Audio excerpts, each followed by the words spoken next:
Bab 938. Masuk jebakan. Kemampuan mayat dewa kuno untuk pulih sangat hebat. Jantung tidak mati. Tubuh tidak hancur.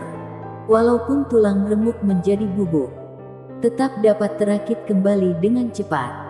Dengan cepat utuh kembali. Lalu terkejut, menantu. Ini bagaimana baiknya? Apa hari ini kita akan dimakamkan di sini?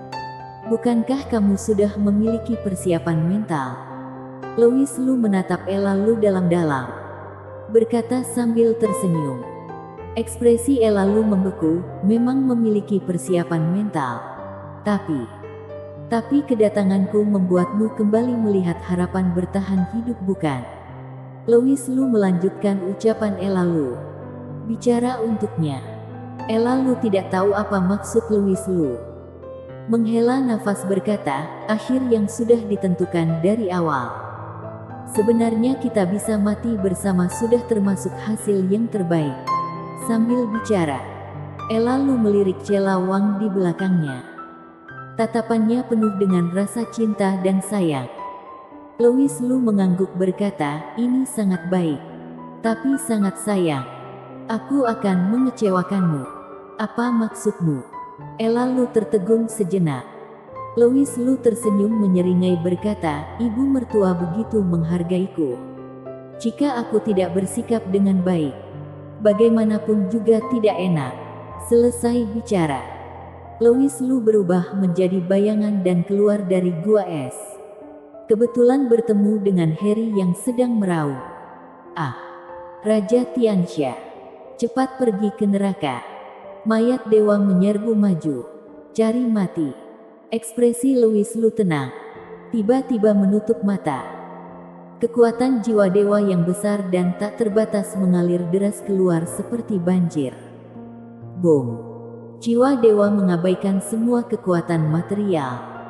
Melesat masuk ke kepala mayat dewa. Ingin bersaing dengan Harry memperebutkan kendali atas mayat dewa. Masuk jebakan. Harry tahu di dalam laut jiwa Louis Lu ada sebuah senjata sihir pemurni jiwa. Asal tidak masuk ke laut jiwanya, tidak perlu khawatir. Bila membicarakan kekuatan jiwa, Harry memiliki 10.000 kepercayaan diri. Bisa menghancurkan jiwa dewa Louis Lu. Jadi menurutnya, langkah Louis Lu ini sedang masuk dalam jebakannya. Kekuatan jiwa hitam bergejolak. Ingin menghisap jiwa dewa Louis Lu sebagai nutrisi. Tapi bagaimanapun juga Harry tidak menyangka. Jiwa dewa Louis Lu kali ini ternyata lebih kuat 10.000 kali lipat dari sebelumnya. Megah seperti laut, membuat kekuatan jiwanya bergetar hebat. Jika bukan karena memiliki keyakinan penuh, bagaimana mungkin aku bisa dengan mudah kembali perhitungan denganmu? Kali ini giliran Louis Lu yang mencibir. Harry meraung, ini tidak mungkin. Benar. Bagaimana mungkin? Jelas-jelas beberapa hari yang lalu, jiwa dewa Louis Lu tetap sangat kecil dan tak berarti di hadapannya. Ini baru lewat berapa lama? Tak disangka bertumbuh 10.000 kali lipat.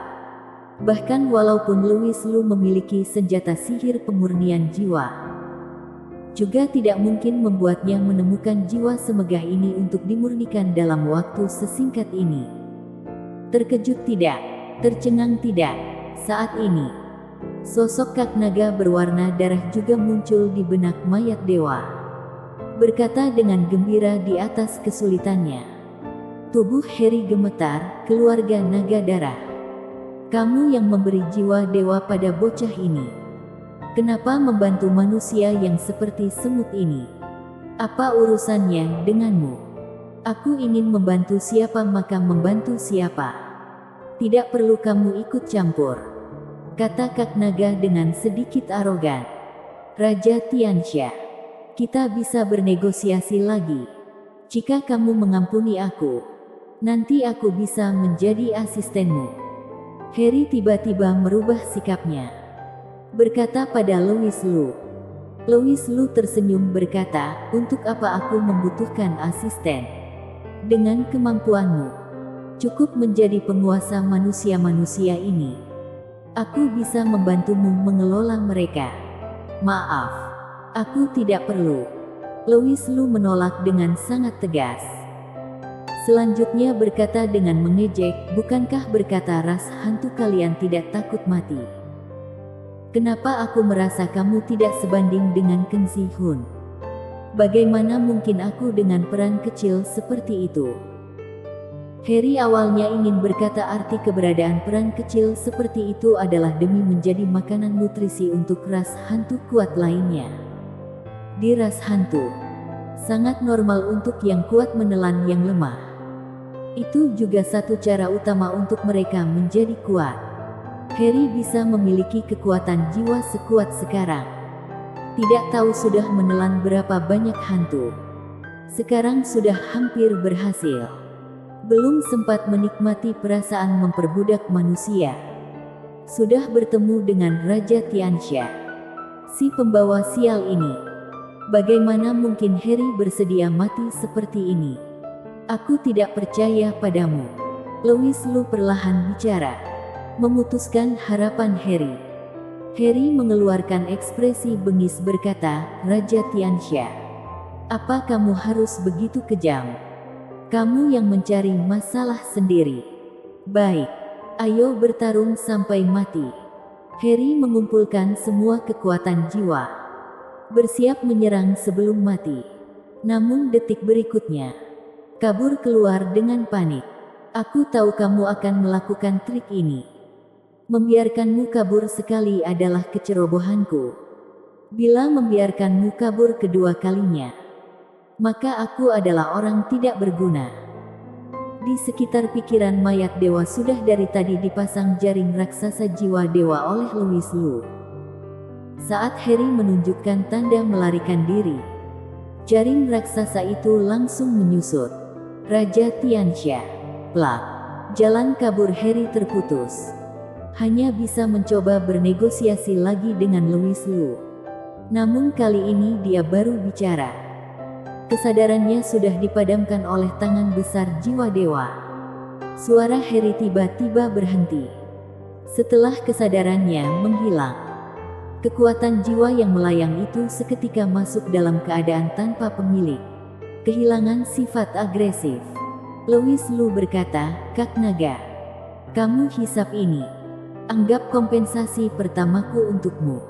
Kak Naga tertegun sejenak, berkata dengan tersentuh, Saudara Lu, kamu yakin ingin memberi kekuatan jiwa ini padaku? Aku tidak suka berhutang budi pada orang. Aku sudah berjanji mengembalikan padamu, pasti akan mengembalikan padamu. Ini hanya sebagian. Sisanya aku bayar nanti. Aku bukan manusia, tapi naga. Terima kasih. Kak Naga berkata, lalu mulai memakannya. Seakan kekuatan jiwa itu menjadi makanan lezat. Semakin makan semakin lezat. Bentuk tubuh Kak Naga mulai menjadi kuat. Namun saat makan 1/10, dia tiba-tiba berhenti. Louis Lu bertanya dengan bingung, kenapa? Tidak sesuai dengan seleramu, bukan? Kak Naga menggelengkan kepala, menatap Louis Lu dengan sungguh-sungguh dan berkata, muncul celah pada formasi saat aku meninggalkan penjara jiwa naga. Terbukanya Gunung Jiexing pasti terjadi. Selama perjalanan ini, aku merasakan energi spiritual di sekitar, sejujurnya sangat sedikit. Kemampuan kultivator manusia di daerah ini juga sangat lemah. Kamu sedikit lebih unggul dari mereka. Tapi bila dibandingkan dengan kultivator di luar Gunung Jiexing, kamu tidak memiliki banyak kelebihan.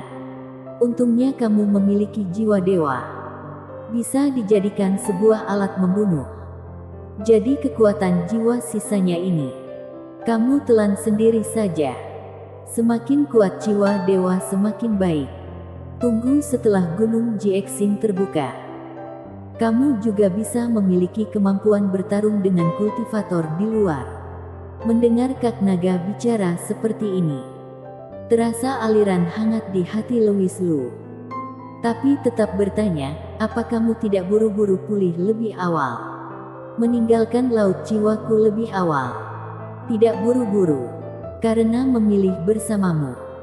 Aku juga sangat penasaran sebenarnya kamu bisa berjalan sampai ke langkah mana. Kamu tidak mungkin ingin tinggal di laut jiwaku seumur hidup, bukan?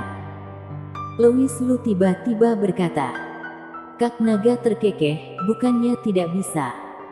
Bagaimanapun aku dalam keadaan jiwa naga.